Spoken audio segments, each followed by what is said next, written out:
Bismillah. Assalamualaikum warahmatullahi wabarakatuh.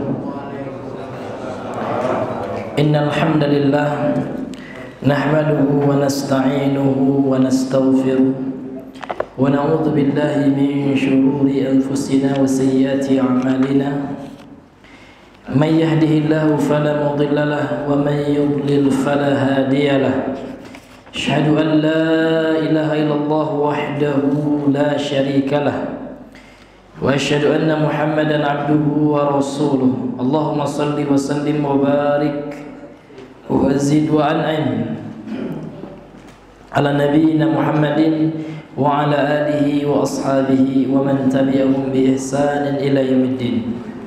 Qala Allah ta'ala fil Qur'anil Karim, ya ayyuhalladzina amanu ittaqullaha ittaqullaha haqqa tuqatih wa la tamutunna illa wa antum muslimun. Amma ba'd, fa inna asdaqal hadisi kitabullah wa khairal hadi hadi Muhammadin sallallahu alaihi wasallam wa syarrul umuri muhdatsatuha fa inna kulla muhdatsatin bid'ah wa kulla bid'atin dhalalah wa kulla dhalalatin finnar. Nas'alullah as-salamata wal afiyah. Ma'asyiral muslimin wal muslimat, ikhwani wa akhwati fillah,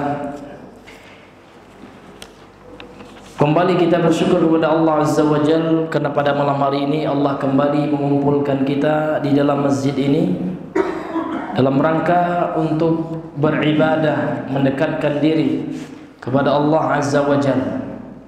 Karena Allah Subhanahu wa taala menciptakan kita umat manusia adalah untuk beribadah kepada Allah Subhanahu wa taala.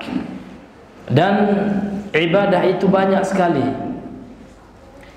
Ulama menyebutkan, Syekhul Islam Ibnu Taimiyah Abul Abbas Taqiyuddin Ahmad bin Abdul Halim Ibnu Taimiyah mengatakan, ibadah itu adalah setiap yang dicintai oleh Allah. Itu ibadah apa? Kullu ma yuhibbuhu Allah. Setiap apa yang dicintai oleh Allah, wa yardah, dan yang Allah ridhoi. Jadi ibadah itu luas. Segala yang dicintai, yang diridhoi oleh Allah, min aqwalin wa af'alin, baik berupa perkataan, perbuatan, az-zahirati wal batinah, yang tampak dan yang tersembunyi. Itu ibadah semua.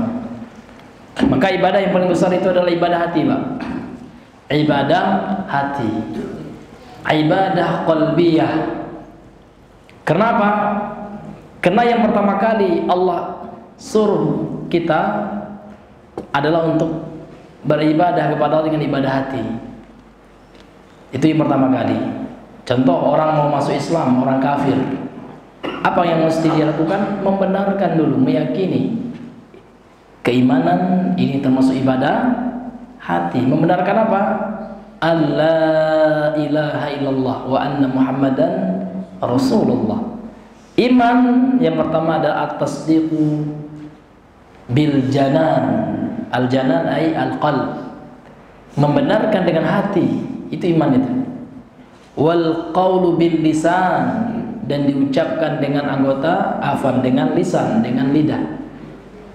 Wal amalu bil arkan, dan diamalkan dengan al arkan. Arkannya nanti anggota. Anggota apa? Anggota tubuh. Itu iman. Nah, jadi iman menurut Islam tiga hal ini, Pak.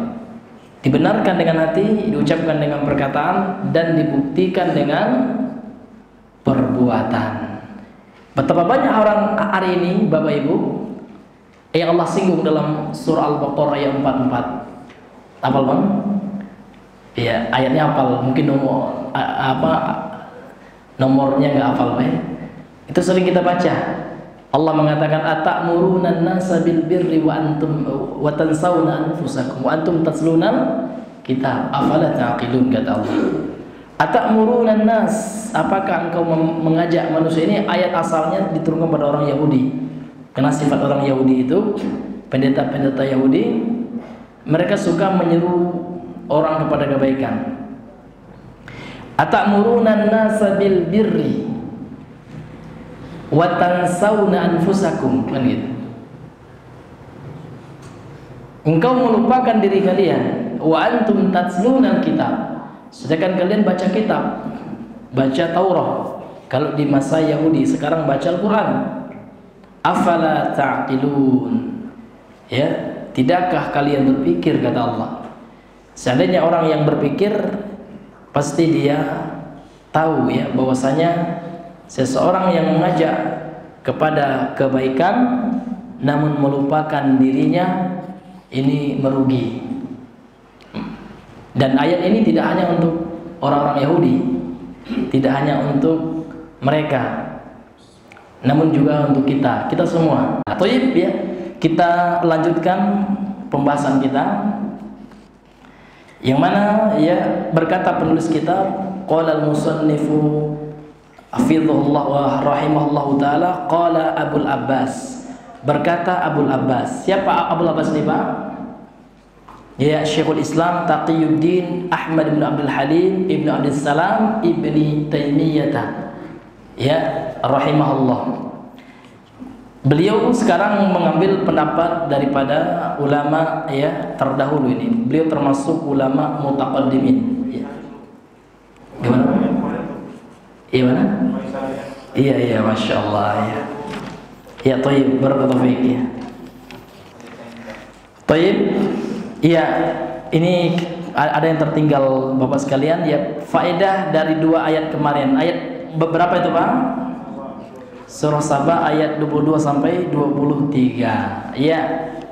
Faedah yang pertama, araddu 'alal musyrikin alladziina yad'una ma'allahi alihatan minal malaikati wa ghairihim yaz'umuna annahum yamlikuna lahum naf'an aw yadfa'una anhum dharra. Yang pertama faedahnya adalah sanggahan terhadap orang-orang musyrik. Bagaimana karakter orang musyrik ini? Orang musyrik itu adalah yad'una ma'allah, mereka berdoa selain Allah, bersama Allah. Nah, berdoa kepada Allah ia juga, minta kepada Allah ia juga. Itu musyrik. Contoh, dia mengatakan, ya Allah beri aku rezeki, kemudian dia minta juga kepada selain Allah. Wahai siapa misalkan, kalau orang musyrik zaman Rasul kepada Latta, kepada patung-patung, ya Latta, ya Uzza, ya, atau kepada orang-orang saleh yang telah meninggal, wahai Syekh Abdul Qadir Jailani misalkan, beri aku rezeki. Nah, ini orang musyrik, ini perbuatan kesyirikan seperti itu. Alladzina yad'una ma'allahi alihatan minal malaikah, yang mana mereka menyeru berdoa kepada selain Allah, bersama Allah, kepada Tuhan-Tuhan yang mereka anggap sebagai Tuhan, minal malaikati, daripada golongan para malaikat, wa ghairihim, dan yang selain mereka, yaz'umuna annahum yamlikuna lahum naf'a, mereka menganggap yang mereka seru selain Allah tersebut, yang mereka berdoa kepada selain Allah tersebut, yamlikuna lahum naf'a, bisa memberikan, menguasai bagi mereka manfaat, artinya bisa memberikan manfaat kepada mereka, itu maksudnya. Au yadfa'una anhum dharra, atau menolak dari mereka mara bahaya. Jadi yang mereka berdoa kepadanya selain Allah itu mereka yakini bisa menolak bahaya. Contoh Bapak Ibu, kalau seandainya ada orang yang berkorban ataupun menyembelih selain Allah untuk misalkan yang diyakini jembatan. Untuk apa dia menyembelih? Supaya jembatan itu tidak terkena bencana, tidak memakan korban katanya. Kita korbankan aja kepala kerbau ditanam. Mereka yakini untuk apa itu, Pak? Supaya ya orang yang menempuh jembatan itu aman, damai, sentosa, tidak ada gangguan, ya, tidak memakan korban itu jembatan. Kalau ada keyakinan seperti itu, dia sembelih seperti itu, maka ini termasuk syirik besar. Na'udzubillahi, karena dia telah menyembelih bersatu. Dan Rasul mengatakan dalam hadis riwayat Imam Ahmad sahih, apa kata Nabi? La'anallahu man dhabaha li ghairillah. Allah melaknat orang yang menyembelih kepada selain Allah. Dijadikan sesajen, dijadikan sedekah laut, sedekah bumi, dijadikan tumbal untuk selain Allah. Nah, ini termasuk perbuatan kesyirikan tersebut, dan diyakini bisa menolak bencana. Kemudian faedah yang kedua, masyru'iyatu muhajatil musyrikina li ibtali syirki wa munadharatihim fi dzalik. Disyariatkannya untuk berhujjah kepada orang-orang musyrik untuk membatalkan kesyirikan tersebut, ya. Dan juga disyariatkan munadharatihim, ya, beradu argumentasi, berdiskusi ilmiah, mendebat orang-orang musyrik dalam hal itu. Siapa yang pertama kali mendebat orang musyrik, Bapak Ibu? Ya, Nabi Nuh, ya, ketika beliau berdakwah, beliau berdialog juga, menyampaikan ayat Allah, didebat oleh orang musyrik, ya. Tapi nggak apa-apa, walaupun orang-orang mendebat kebenaran Allah itu tetap akan menang, dan kita berkewajiban menegakkan, menyampaikan kebenaran itu. Dan kita tidak ada kewajiban untuk memberikan hidayah, enggak. Kita hanya berkewajiban untuk menyampaikan hidayah. Ini Al-Quran, ini hidayah Allah. Jadi kita menyampaikan Al-Quran berarti kita menyampaikan hidayah dari Allah. Karena sumber hidayah apa, Bang? Al-Quran. Sumber hidayah itu adalah Al-Quran dan As-Sunnah As-Sahihah Al-Maqbulah. Sunnah yang sahih, yang diterima kesahihannya dalam agama kita. Itu. Jadi ya, kita hanya menyampaikan. Misalkan nampak orang berbuat syirik, sampaikan, Pak, temui dengan santun, ya. Karena kita bukan penguasa yang punya otoritas, ya, kita menyampaikan dengan lisan kita, ya. Kita ajak mereka kepada tauhid dan kita jelaskan bahaya dari syirik. Syirik itu bahaya sekali, Pak, luar biasa. Syirik itu dosa yang paling bahaya. Tidak ada bahaya yang lebih bahaya daripada syirik. Iya, nggak ada. Iya, karena orang yang berbuat syirik itu apa kata Allah, Bang? Dalam surah Al-Maidah ayat 72, Bang, wa may yusyrik billah faqad harramallahu alaihil jannah. Ini Allah yang berfirman, ya. Allah yang menyampaikan langsung, min fawqas sab'i samawat. Allah berfirman langsung. Apa kata Allah? Barang siapa yang berbuat syirik kepada Allah, maksudnya orang berbuat syirik kemudian mati dan tidak bertobat dari syirik itu, faqad harramallahu alaihil jannah, maka sungguh Allah haramkan baginya surga. Wa ma'wahun nar, dan tempatnya adalah neraka. Na'udzubillahi min dzalik. Jadi nggak ada lagi tempat bagi orang musyrik kelak di akhirat kecuali neraka. Ini luar biasa. Ya, ini bahaya sekali. Ikhwani wa akhwati fillah. Maka Nabi Nuh ini, beliau Rasul yang pertama. Ini bukan kata saya, ya. Nabi Nuh itu Rasul yang pertama, kata Ibnu Abbas, Abdullah bin Abbas, mufassirus sahabat, ahli tafsirnya sahabat, ya. Jadi Nabi Nuh itu berdakwah kepada Allah, mengajak orang menyembah Allah saja, mentauhidkan Allah laila wa nahar, siang malam. Nah, kita nggak ada apa-apanya, Pak, dengan dakwahnya Nabi Nuh alaihissalam. Betul-betul risau Nabi Nuh dengan umatnya. Ya, dengan syirik itu sangat risau, ya. Nah, sekarang betapa banyak kita mendengar, Pak, ya, berita-berita kesyirikan yang terkadang kita biasa-biasa saja, gitu, ya. Padahal orang yang betul-betul cinta kepada saudaranya tidak akan biasa-biasa. Ini saudaranya juga diancam neraka ini. Kalau nggak sempat tobat, pasti tidak ada kemungkinan lagi. Kalau orang musyrik mati pasti masuk neraka, pasti, Pak, ya. Karena Allah memastikan kepada kita, dan pasti tidak diampuni dosanya oleh Allah Azza wa Jalla. Coba dalam surah An-Nisa ayat 44, ya. Allah mengatakan, Allah la yaghfiru ayyushraka bih wa yaghfiru ma duna dzalika liman yasha.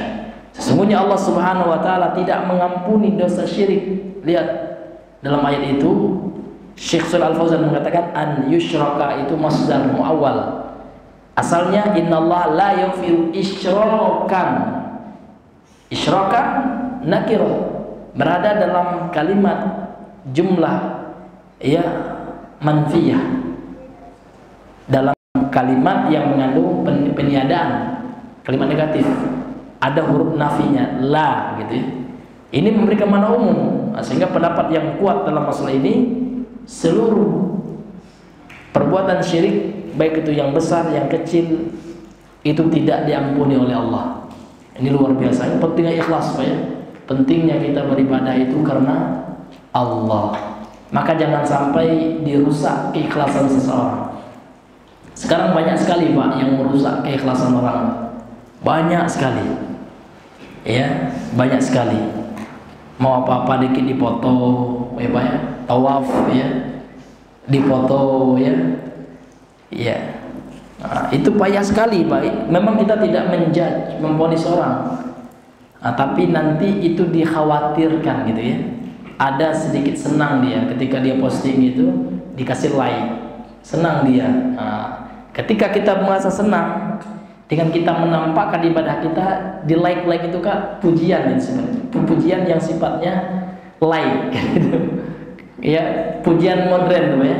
Kalau orang memuji di media sosial itu bukan kayak kita langsung nih Pak, dengan di like.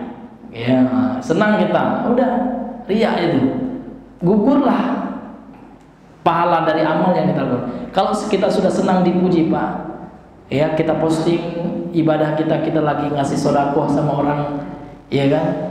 Kita posting banyak subscriber kita, banyak followernya, banyak yang nge-like, senang kita, masya Allah, bangga kita. Sudah, itulah yang riya, karena riya itu senang dipuji, senang ketika kita dipuji, dan kita merasa marah ketika tidak dipuji ibadah kita. Kok nggak ada yang puji saya kan udah banyak hafal ayat ini, kok nggak ada orang bilang saya hebat, ya banyak hafalannya. Itu ciri-ciri riya, senang dipuji, marah kalau nggak ada yang muji. Ya Pak ya, ini hati-hati Pak, karena riya itu menghancurkan pahala kita. Iya. Nauzubillahi minar riya. Maka untuk itu kita mesti dalam ibadah itu kita mesti selalu menghadirkan niat. Artinya selalu kita perbarui niat kita, betul-betul kita pastikan ya Allah, kita berdoa kepada Allah dalam hati Pak ya. Ya Allah, ya jadikan ibadah yang hendak saya lakukan ini ikhlas gitu. Jangan sampai bukan karena Engkau ya Allah. Karena yang ikhlas itu Pak, maka li khairillah, itu ikhlas. Segala yang kita lakukan untuk selain Allah, untuk dipuji termasuk, untuk nyari duit juga. Hati-hati orang yang suka ngupload internet untuk apa? Untuk dapat sumbangan, ria itu, ya. Untuk apa? Dia pernah nanti ada orang yang menge-share sumbangan itu, maka di ghairillah itu. Segala satu bukan untuk Allah. Kalau untuk Allah nggak orang, kalau orang ngasih alhamdulillah, ya. Tapi jangan kita yang sengaja niat memposting untuk apa? Untuk memancing. Jangan Pak. Ya, nanti niat kita kena. Tapi kalau kita bisa memastikan, enggak Ustaz, saya memang betul-betul untuk memotivasi orang beribadah, ya bagus kalau gitu. Tapi memang harus dipastikan niat itu. Kenapa kita tekankan seperti ini Pak? Karena bahaya sekali Pak. Ya, ikhlas itu sangat penting sekali. Ikhlas memang mudah untuk diucapkan Pak ya, namun payah untuk diamal. Maka untuk supaya masuk ke dalam hati kita, kita ulang-ulang terus. Belajar ikhlas ini Pak, nggak ada batasannya sampai kita mati. Sehingga ketika kita mati itu betul-betul kita mengucapkan kalimatul ikhlas. Apa itu kalimat ikhlas tadi? La ilaha illallah. Betul-betul kita ibadah ini, hidup dan mati kita untuk Allah SWT. Karena berat itu Pak ya. Iya. Bukan hanya kata saya, bukan hanya yang saya rasakan, sahabat, para tabi'in.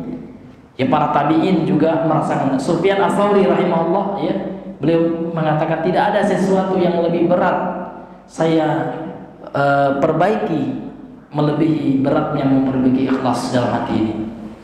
Ya, laisa syai'un asyaddu ilayya ilajuhu ya minal ikhlas. Tidak ada sesuatu yang lebih berat untuk diperbaiki dalam hati kita melebihi beratnya memperbaiki apa? Memperbaiki keikhlasan. Ikhlas seperti apa itu ikhlas ya? Ya kita tahu dulu ilmunya Pak ya. Pengertian ikhlas itu ada segala sesuatu yang kita lakukan karena Allah, itu ikhlas. Gampang Pak. Ya, pengertiannya tidak panjang, pendek sekali. Namun ketika pengamalannya nanti ya, misalkan kita ngisi pengajian, ya. Nah, tidak dapat amplop. Ini contoh Pak ya. Berubah suasana hati kita. Nauzubillah. Tobat langsung itu ya. Berarti ikhlasnya yang terkena ya. Makanya jangan biasakan ngasih amplop itu banyak-banyak apa ustadznya. Karena kita akan apa? Merusak keikhlasan ustaz. Ini enggak dibeda-bedakan aja. Karena sudah terbiasa ustaz dapat amplop, gede lagi amplopnya Pak ya. 1 juta, padahal cuma sekali aja mengisi di tempat itu tabligh akbar. Tapi sudah ada nama kayak artis, ya. Sudah namanya yang mahal Pak ya. Ya gitu ya. Nauzubillah. Ya, sehingga kalau ustaznya nggak dikasih amplop lagi ya, nah dia merasa nggak enak ya, nggak ikhlas dia jadinya. Nah, ini nauzubillahi min dzalik. Apalagi kita tahu ustaznya ini udah ada penghasilan ini. Ya, sudah ada penghasilan. Contoh dia punya rumah makan, terkenal lagi rumah makan ya. Atau dia punya usaha. Ya, seperti Ustaz Yazid. Kalau kasih amplop marah beliau kan. Itu menghinakan beliau. Kenapa? Beliau nggak butuh katanya. Untuk makan ada usahanya. Ya, dia punya pustaka, bukunya diterbitkan terus. Ya kan, ada usahanya. Beliau juga punya depot air gitu ya, punya usaha. Kalau terbiasa dikasih seperti itu bisa merusak keikhlasan ustadz tersebut. Kecuali memang kalau seandainya kita tahu ya dia nggak ada penghasilan ya, maka kita kasih tanpa kita apa Pak ya, tanpa kita apa namanya itu, tanpa kita kait-kaitkan ya dengan pengajiannya. Artinya kita mengasih hadiah gitu. Bukan karena dia ngisi pengajian, enggak. Seperti itu yang lebih selamat bagi hatinya. Ya, jadi kita mengasih ini untuk bantuan tumaja gitu. Gak ada hubungan, sehingga dia mengaji itu nggak ada lagi dalam hatinya untuk selain Allah. Betul-betul dia mengajar itu lillah gitu ya. Karena ada juga sebagian ustaz, kalau saya nggak datang saya di pengajian itu, ntar nggak saya amplop, saya nggak ada usaha katanya. Ada juga ustaz ya, saya udah berusaha nih ya untuk bekerja ya untuk ini, tapi nggak masuk. Kalau dagang rugi katanya, usaha lain nggak mampu juga gitu. Seharusnya Pak ya, ikhwan pengajian itu yang pengertian ya, yang pengertian, yang membantunya ya, minimal ya mengasih untuk apa, kebutuhan sehari-hari, bukan untuk kekayaan Pak ya, enggak, untuk kebutuhan. Karena ustaz juga manusia, sebagaimana kita juga butuh makan minum, tempat tinggal, pendidikan anaknya, mereka juga. Ini hadirin yang diberikan oleh Allah. Namun yang kita sampaikan di sini Pak, kalau seandainya sebagian orang Pak ya, ada yang ngasih itu banyak-banyak Pak ya. Bahkan kemarin ada ustaz juga yang bercerita ya, di kampungnya undang ustaz kondang itu sampai 300 juta. Iya, ini amplop itu ustaz nyajaz. Karena memang ustaznya kondang, viral ya. Ustaz yang banyak di televisi katanya. Nah, dan ini apa? Ini yang akan bisa merusak keikhlasan seseorang. Sehingga kalau nggak dapat lagi Pak, ini dia ya, ada hal yang kurang kan gitu. Gak semangat lagi dia. Ini hadirin yang dimuliakan oleh Allah Subhanahu wa taala. Baik, kemudian yang ketiga, qat'ul asbabil lati yata'allaqu bihal musyrikun. Ini penting sekali Pak ya. Ya, mematahkan sebab-sebab, menghilangkan sebab-sebab, memotong sebab-sebab yang bergantung dengan sebab itu orang-orang musyrik.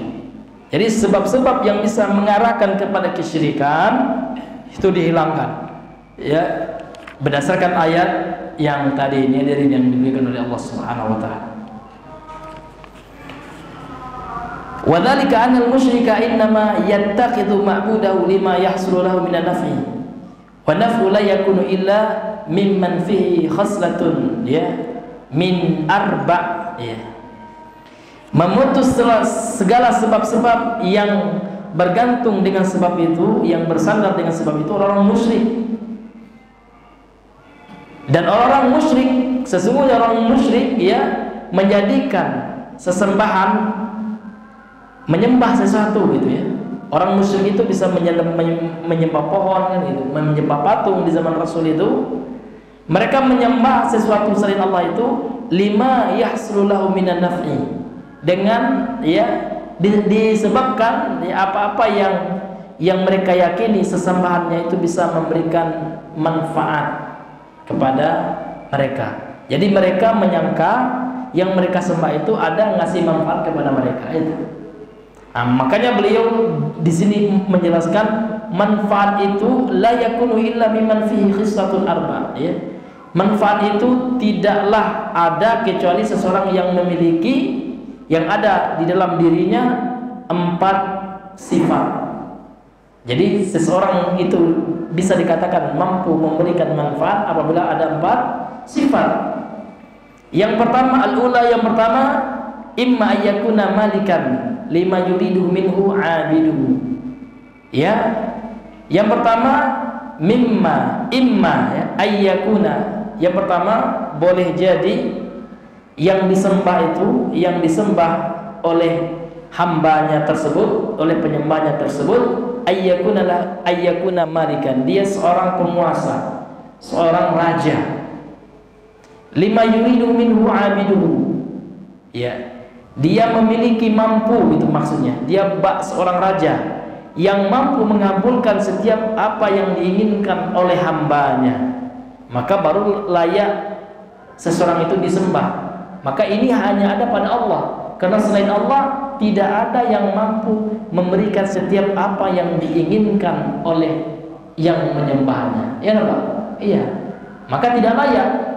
Maka tidak layak segala selain Allah itu menjadi Tuhan, tidak layak, menjadi ma'bud, menjadi sesembahan. Kenapa? Karena mereka tidak mampu untuk mengabulkan keinginan setiap orang yang menyembahnya, dan ini hanya ada pada Allah. Kemudian sifat yang kedua, wa imma ayyakuna syarikan lil malik. Ya, boleh jadi yang disembah ini bukan yang menguasai keadaan, bukan seorang raja, namun dia sekutu bagi raja. Maka tidak ada sekutu bagi Allah. Allah tidak butuh sekutu. Maka kalau seandainya mereka menyembah patung-patung mereka, mereka anggap patung itu akan menjadi sekutu bagi Allah, akan menjadi rekan Allah untuk menunaikan apa yang diinginkan, maka ini tidak ada bagi Allah. Karena Allah itu tidak butuh sekutu. La syarika lahu. Tidak ada sekutu bagi Allah sendiri yang telah menafikan sekutu baginya. Itulah konsekuensi daripada Allah itu Esa. Allah itu Ahad. Qul huwallahu ahad. Ahad itu artinya Allah Esa, tidak butuh sekutu. Maka tidak layak seorang itu, orang musyrik itu ya menyembah kepada selain Allah. Dan kita putus sebabnya ini. Karena sebabnya apa? Mereka menganggap yang mereka sembah selain Allah itu bisa menjadi sekutu, Pak, menjadi konco bagi Allah, rekan Allah. Namun tidak ada, Allah nggak butuh konco, Allah butuh rekan di dalam ya alam semesta ini, dalam mengatur alam semesta ini, dalam memberikan dan menurunkan rezeki. Allah tidak butuh apa? Sekutu. Nah, kemudian yang ketiga, wa imma ayyakuna zahiran aw mu'inan, ya. Boleh jadi ya yang dia sembah itu adalah sebagai pembantu untuknya. Ini untuk Allah. Allah enggak butuh mu'in. Allah enggak butuh zahir, itu sama artinya. Allah enggak butuh yang membantu Allah. Allah Maha Kuasa, Pak. Allah enggak butuh bantuan. Kita yang butuh bantuan daripada Allah, sehingga batallah ya kesyirikan, Tuhan-Tuhan yang disembah oleh orang syirik, karena tidak layak dipertuhankan. Tidak ada sifat-sifat ilahiyah, keutamaan pada diri mereka. Kemudian yang keempat, wa imma yakuna syafi'an indahu, dan boleh jadi mereka meyakini patung-patung atau tuhan-tuhan yang mereka sembah selain Allah itu sebagai pemberi syafaat di sisi Allah, dan Allah telah bantah sendiri. Ya, dalam surah ya Al-Baqarah 255 atau dalam ayat kursi tersebut, la yashfa'u indahu illa bi'idznih. Tidak ada yang mampu memberikan syafaat di sisi Allah, enggak ada, Pak, kecuali yang diizinkan oleh Allah. Wa qad nafa subhanahu wa ta'ala, Allah subhanahu wa ta'ala telah menafikan hadhil asbab al-arba'atah, sebab yang 4 ini, fi alihatil musyrikin, terhadap di dalam sesembahan orang-orang musyrik, fa batulat ibadatuha, maka batillah ibadah mereka yang mereka sembah selain Allah. Itu. Kemudian faedah yang keempat, isbatu syafaati allati takunu biiznillah. Allah Subhanahu wa taala menetapkan penetapan syafaat allati takunu biiznillah, yang mana syafaat itu akan bermanfaat dengan izin Allah. Jadi syafaat yang ada, syafaat yang akan bermanfaat bagi hamba kelak di akhirat adalah syafaat dengan izin Allah. Syafaat dengan izin Allah, Pak. Kalau seandainya bukan karena izin Allah, tidak akan ada syafaat apapun. Karena Allah sendiri yang mengatakan, la yashfa'u indahu illa biizni. Tidak ada yang mampu memberikan syafaat di sisi Allah kecuali yang Allah izinkan. Kemudian yang kelima, annal musyrikina la tanfa'uhum syafa'atu. Sesungguhnya orang-orang musyrik tidak bermanfaat bagi mereka syafaat. Enggak ada manfaat syafaat bagi orang musyrik. Orang yang meninggal membawa dosa syirik tidak bisa diberikan syafaat. Karena syarat mendapatkan syafaat itu adalah tauhid. Tauhid itu adalah lawan daripada syirik. Orang dikatakan bertauhid berarti dia tidak mempersekutukan Allah. Li'anna Allah Ta'ala la ya'dzanu fiha lil musyrikin. Karena Allah Ta'ala tidaklah mengizinkan dalam memberikan syafaat itu untuk, Allah tidak mengizinkan dalam syafaat itu li musyrikin, untuk musyrik, siapapun musyriknya, baik itu musyrik besar maupun kecil, maka tidak mampu diberikan syafaat kepada mereka. Maka hati-hati hadirin yang diberikan oleh Allah terhadap dosa syirik, karena ternyata syirik itu banyak sekali bahayanya, banyak sekali kengerian di belakang kesyirikan. Maka dakwah tentang tauhid ini Pak seumur hidup.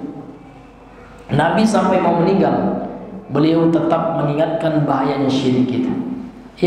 Disebutkan dalam Sahih Al-Bukhari, hadis yang masyhur sering kita dengar dari Ibunda Aisyah, 5 hari sebelum meninggal ini Nabi mengingatkan para sahabat, istri-istri beliau. Apa kata beliau? La'anallahu al-yahuda wan nasara. Allah melaknat Yahudi dan Nasrani. Ittakhadhu qubur anbiya'i masajid, yang mereka menjadikan kuburan para nabi mereka sebagai masjid. Kuburan dijadikan masjid, Pak. Masjid jadikan kuburan kosong gitu. Itu tingkah laku mereka. Siapapun yang menjadikan kuburan sebagai masjid itu mendapat laknat dari Allah. Na'udzubillah. Laknat dari Allah itu bahaya. Kita masuk surga karena apa? Rahmat daripada Allah. Laknat Allah itu adalah tarduh minar rahmah. Allah menjauhkan seorang dari rahmat, itu masuk laknat itu. Maka orang yang menjadikan masjid sebagai kuburan atau menjadikan kuburan sebagai masjid, nah ini mendapat laknat dari Allah. Bagaimana itu? Dalam masjid kita berdoa, ini tidak, orang itu berdoa bukan kepada Allah. Dan mereka meyakini berdoa di kuburan orang soleh mustajab, termasuk larangan laknat Allah itu. Karena ada sebagian orang meyakini seperti itu. Mereka meyakini apa, Pak? Mereka meyakini berdoa di kuburan keramat, kata mereka, di kuburan wali, kata mereka, di kuburan orang soleh, kata mereka, itu mustajab. Padahal tidak pernah Allah menurunkan seperti itu, tidak pernah Allah mengatakan seperti itu, dan Rasul tidak pernah menyatakan seperti ini. Nah, inilah hadirin yang dimuliakan oleh Allah Subhanahu wa taala, menjadikan apa, Pak? Menjadikan kuburan sebagai masjid. Bahkan di antara mereka ada yang sujud ke kuburan, ada bahkan minta fulus sama penghuni kubur, buat salawat nama salawat fulus, minta duit. Na'udzubillahi min dzalik. Seharusnya sama Allah lah minta duit, minta apapun sama Allah. Enggak, jangan sama orang yang sudah meninggal. Banyak kejadian yang seperti itu menimpa saudara-saudara kita. Mudah-mudahan mereka Allah berikan hidayah kepada Islam ini, kepada tauhid ini, dan dijauhkan dari seluruh perbuatan kesyirikan. Amin amin ya mujibas sa'ili. Qala Abu Abbas Berkata Abul Abbasi rahimahullah, nafallahu amma siwahu, Allah telah menafikan dari yang selainnya, dari apa-apa yang selainnya. Kullama yata'allaqu bil musyrikun, segala yang bergantung dengannya orang-orang musyrik. Fanafa ayyakuna li ghairihi mulkun aw qistun minhu, dan Allah telah menafikan, telah meniadakan selain Allah Subhanahu wa taala memiliki kekuasaan atau memiliki peran darinya. Au yakuna aunan lillah, atau menjadi penolong untuk Allah. Jadi Allah telah menafikan, Allah enggak butuh sekutu gitu. Allah enggak butuh penolong, Pak. Kita yang butuh pertolongan Allah. Allah enggak butuh. Walam yabqa illa syafa'atu, yang tidak ada yang tersisa kecuali syafaat. Nah, syafaat ada. Fabayyana annaha la tanfa'u, dan Allah Subhanahu wa taala menjelaskan sesungguhnya syafaat itu tidak bermanfaat illa liman adina lahu rabbuh, kecuali yang Rabb Allah izinkan untuknya. Kama qala, sebagaimana Allah berfirman, wala yashfa'una illa liman irtada, Al-Anbiya ayat 28. Dan tidaklah mereka memberikan syafaat ya kecuali bagi yang diridhoi oleh Allah. Fahadhi syafa'atul lati yadhunnuha al-musyrikuna hiya manfiyatun yaumil qiyamah. Dan syafaat ini yang dianggap, yang diyakini ya oleh orang musyrik, maka syafaat tersebut tertolak di hari kiamat, ternafikan. Kama nafah al-Quran, sebagaimana Al-Quran telah menafikan syafaat tersebut. Wa akhbara an-nabiy sallallahu alaihi wasallam annahu ya'ti fayasjudu li rabbih wa yahmaduhu la yabda bisyafa'ah awalan, la yabda'u bisyafa'ati awalan.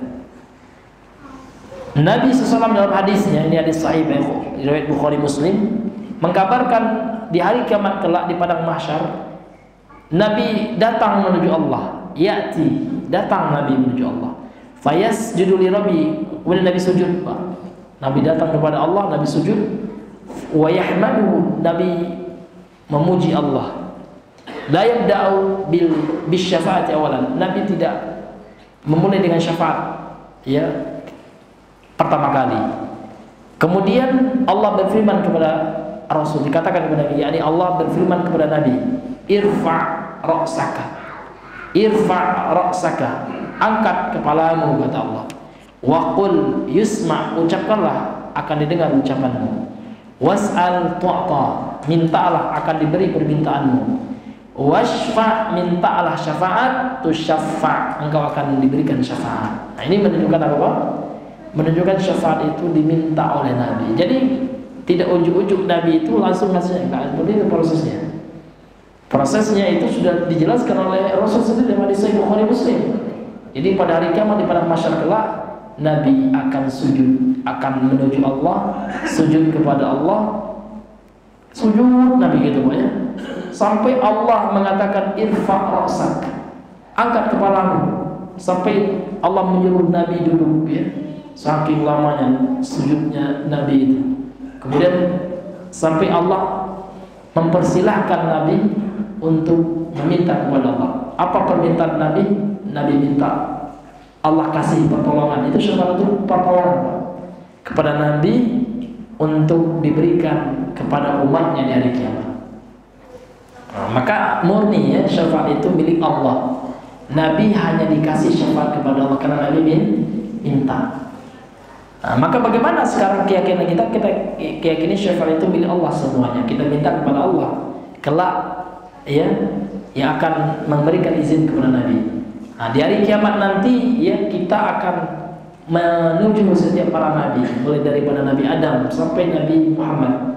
Untuk apa Pak? Untuk berdoa kepada Allah. Jadi boleh kalau sama-sama hidup. Ini dalam akidah Ahlussunnah wal Jamaah, kalau kita sama hidup, bukan mati karena di akhir di padang mahsyar itu semuanya hidup, ya. Boleh kita minta didoakan. Contoh hari ini, boleh kita minta doakan kepada orang hidup, boleh. Iya, karena memang masih dalam satu alam, masih dalam alam dunia. Tapi kalau minta kepada orang mati, ini yang syirik. Ini yang syirik. Nah, demikian juga nanti di akhirat boleh kita minta didoakan oleh Nabi. Kenapa? Karena kita satu alam dengan Nabi. Itu sama-sama di alam akhirat, di padang mahsyar. Ini Bapak Ibu yang dirahmati Allah. Wa qala Abu Hurairah berkata, ya, beliau bertanya ini, perkataan beliau ini mengandung pertanyaan. Man as'adun nasi bi syafa'atika? Siapa manusia yang paling berbahagia dengan syafaat engkau wahai Rasulullah?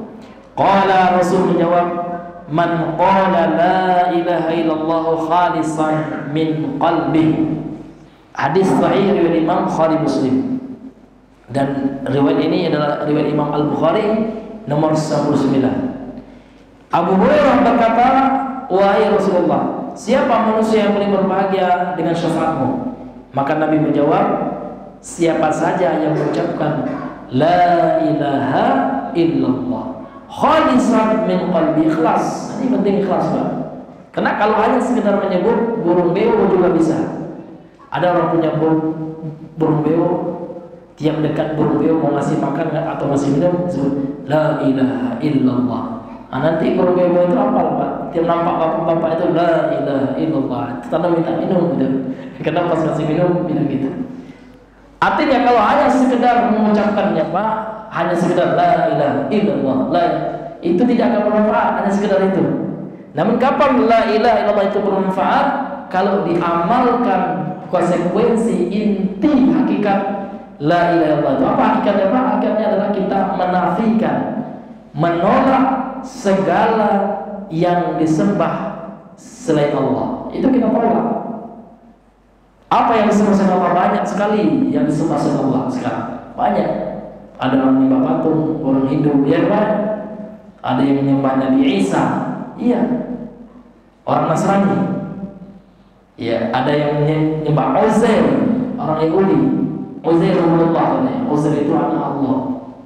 Kalau orang Nasrani, Isa Allah, Isa itu anak Allah, katanya. Ya. Na'udzubillahi min dzalik. Kalau orang seperti itu mati, itu bukan kata saya nyampaikan Al-Quran, maka selama-lamanya kekal di neraka. Laqad kafara alladziina qalu innallaha tsalitsu tsalatsa. Maka sungguh kafir, kata Allah, ini bukan kata saya, kata Allah. Al-Quran mengatakan, maka sungguh kafir orang yang mengatakan Allah itu tiga, Trinitas.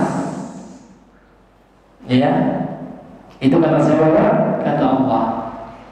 Kata Allah Subhanahu wa ta'ala. Maka orang yang mengucapkan la ilallah itu seperti itu, la ilaha illallah itu, ya. Dia harus menafikan seluruh yang disembah selain Allah. Apalagi yang disembah sekarang, Pak? Orang menyembah sapi. Ya, banyak. Namun di negara kita mungkin sedikit, ya. Dikeramatkan, kan maksudnya nyembahnya, Pak. Kerbau dikeramatkan.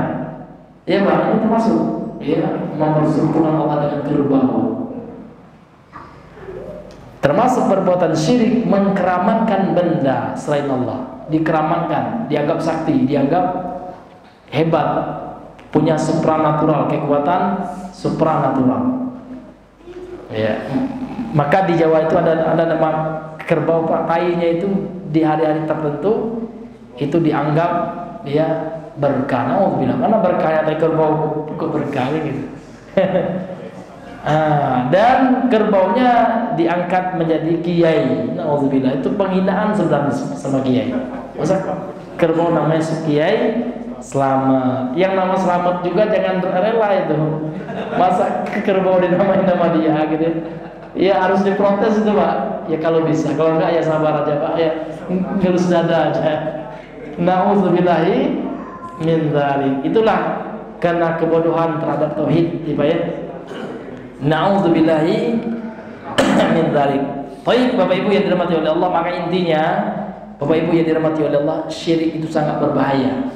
Syirik itu tidak hanya menyembah selain Allah, tidak hanya sujud ke pohon, tidak hanya beragama selain agama Islam. Maka syirik itu adalah, ya, memalingkan setiap ibadah kepada selain Allah. Ibadah apapun kita palingkan sarful ibadati li ghairillah, itu kata ulama kita. Memalingkan setiap ibadah kepada selain Allah. Ibadah hati apa itu? Takut. Takut yang sifatnya ibadah kita berikan kepada selain Allah. Seperti apa, Pak? Iya. Seperti ya, takutnya orang-orang musyrik terhadap sesembahan mereka, atau takutnya apa, Pak? Seseorang terhadap dia pohon yang dikeramatkan. Ada hari ini takut nian kalau lewat pohon itu bisa masuk, Pak, karena ada keyakinan pohon itu memiliki kekuatan selain Allah. Atau takut nian kepada satu tempat yang angker. Ini hati-hati, ini termasuk takut yang sifatnya ibadah. Ini angker betul, kalau kita lewat di tempat itu tidak bisa pulang lagi, tidak gitu. Ya kalau kita lewat di tempat itu kena musibah kita. Nah ini bahaya, Pak. Nah, sehingga harus kita kelason dulu, gitu ya. Pas kelason itu karena ada rasa takut kepada tempat angker itu, masuk, Pak. Karena ini pengalaman kami sendiri pernah itu ya. Waktu di proyek dulu gitu, Pak ya. Ada teman itu pakai sampan ya, pakai bot itu ya, melewati tempat di Batanghari, Pak ya. Satu tempat di Sungai Batanghari itu takutnya minta ampun, Pak. Iya, waktu itu saya sempat panas, marah saya. Kenapa takut-takutnya? Iya, harus kita minta izin dulu ya. Dulu ya. Sama Allah, Bapak nggak takut, saya bilang. Kenapa nggak takut? Sholat aja nggak? Minuman keras masih ini. Kok sama Allah nggak takut? Ya, Allah yang telah menciptakan kita. Kalaupun di situ ada jin, Allah yang menciptakan jin itu. Nggak perlu kita takut sama jin itu. Karena yang mematikan, yang menghidupkan kita bukan jin itu, adalah Allah. Itu saking takutnya manusia kepada selain Allah. Kepada Allah banyak manusia nggak takut. Contohnya nggak takut, ya banyak orang nggak sholat. Ya, Pak? Itu nggak takut sama Allah itu. Padahal sholat, orang meninggal sholat itu, Pak, sebab petaka dalam kehidupan. Sebab masuk neraka meninggalkan sholat. Ya, sebab dapat musibah di dunia, nggak berkah hidupnya. Itu karena meninggalkan sholat. Apalagi syirik. Nah, syirik itu bahaya, Pak, dunia akhirat. Ya, sebab bencana syirik, sebab nggak berkah keluarga syirik, sebab segala keburukan dunia dan akhirat itu adalah syirik. Segala yang menyelisihi perintah Allah dan Rasulnya itu semuanya ya membawa petaka dalam kehidupan kita. Wallahu ta'ala a'lam bishawab. Mungkin ini saja yang bisa kami sampaikan. Mudah-mudahan bermanfaat, terutama bagi kami yang menyampaikan, kemudian bagi Bapak Ibu yang mendengarkan. Subhanakallahumma wa bihamdika, asyhadu an la ilaha illa anta, astaghfiruka wa atubu ilaik. Assalamualaikum warahmatullahi wabarakatuh.